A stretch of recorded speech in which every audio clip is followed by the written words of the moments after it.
is the first and currently the only orbital class rocket capable of reflight.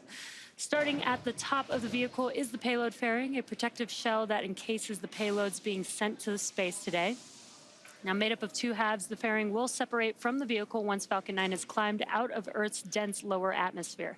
And today's fairing halves are brand new and will be flying for their first time. They'll be retrieved by our recovery vessel, Go Beyond, after launch. Now, continuing down the vehicle, we have the second stage. The second stage is powered by a single Merlin vacuum, or MVAC engine, which is optimized to perform in the vacuum of space. Below that is the first stage, which contains 8 engines arranged around one center engine, all of which are held in place by a structure called the octaweb.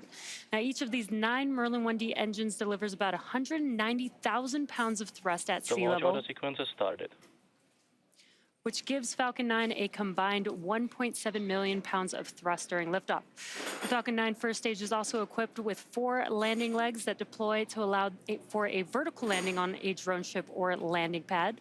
And the booster supporting today's mission is flying for its 3rd time tonight, having previously supported NROL 126 and Transporter 12. After stage separation, the first stage will head back to Earth, this time targeting a landing at Landing Zone 4 at Vandenberg. And we should have begun propellant loading. That begins at the T-minus 35-minute mark. So we're about 40 seconds into propellant loading. All right, Jesse, you mentioned the booster coming back to landing zone 4. That's only about 1,400 feet from where the Falcon 9 will launch from. Yeah, that is correct, Megan. Being able to launch and land from locations so close to each other makes reusability significantly easier. And in order to do that, after stage separation, the booster has to flip immediately, fire its engines with a boost back burn to start heading the opposite direction, and that it will initially be flying at 17,500 miles per hour to make its way back towards land. All right, so RP1 is now loading into the Falcon 9's first stage. So we've locked in that T0 for today, 8, 10, 12. We will see you back here in a few minutes when we begin loading propellant into the second stage. Over to you, Raquel and Farah. Thank you so much. Riding along with SphereX is another mission called Punch. It consists of 4 suitcase-sized satellites that weigh about 140 pounds each. They will focus on the sun's outer atmosphere, the corona, and how it generates the solar wind. The spacecraft will also track coronal mass ejections, which are large eruptions of solar material that can drive large space weather events near Earth.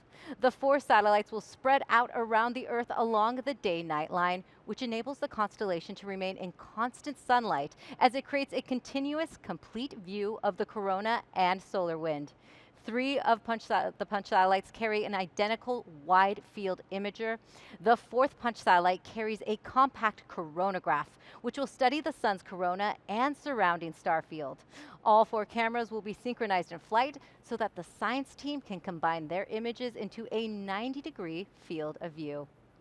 Now, Punch will help scientists understand how the sun's energy and particles travel through space and affect Earth. So let's take a closer look at how this is done. PUNCH is an acronym. It stands for polarimeter to unify the corona and heliosphere.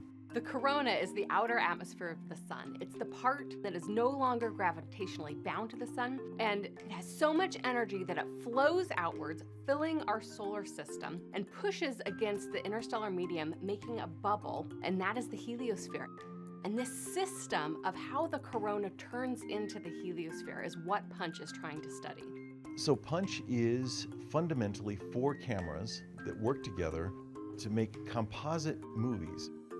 We have a narrow field imager that views the space close to the sun, and then we have 3 separate wide field imagers, each of which has a large squarish field of view that looks way off to the side, out to 45 degrees away from the sun. That allows us to do something that no other mission has been able to do, which is routinely track coronal mass ejections, space storms, all the way across the solar system as they approach the Earth. By better understanding these storms and better understanding how they propagate on their way to the Earth, we'll be able to inform our partners on how to better forecast these events in the future. And that's really important for protecting our astronauts, our satellites, and our power grids. Once we launch and start producing images, you'll be able to look at punch data directly and see the kind of science we're engaged in. You'll be able to see things that are present in the sky right now, and you're not aware of them because they're washed out by the brightness of the sky itself. We are poised to do tremendous science with Punch because it provides this global context of what is happening in the corona and what is happening throughout the inner solar system so that we can connect the details to the bigger picture.